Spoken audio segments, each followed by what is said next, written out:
Bonjour, bienvenue dans cette nouvelle minute de santé. Aujourd'hui, nous allons parler des manifestations des hépatites ou encore des signes des hépatites. Nous allons les classer en trois grandes catégories, c'est-à-dire les hépatites aiguës passagères, les hépatites aiguës fulminantes ou foudroyantes et les hépatites chroniques.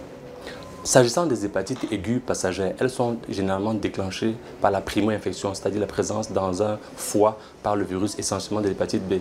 Les symptômes que nous allons avoir sont essentiellement la perte d'appétit, la sensation de malaise général, nausées et vomissements, fièvre et une sensation de douleur dans la partie supérieure droite de l'abdomen.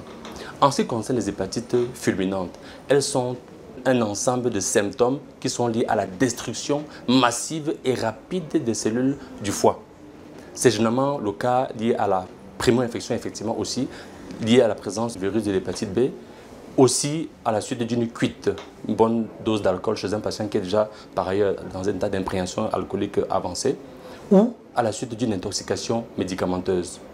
C'est des patients qui auront une tendance à faire des hémorragies, vomissements sanglants, selles tachées de sang et aussi des hématomes sous-cutanés. C'est des patients chez qui on aura une tendance à l'accumulation de liquide dans la paroi abdominale. C'est des patients qui vont développer des signes neurologiques à type de somnolence, de vertige, de baisse de la vigilance et surtout dans des stades avancés de coma par développement d'œdème cérébral.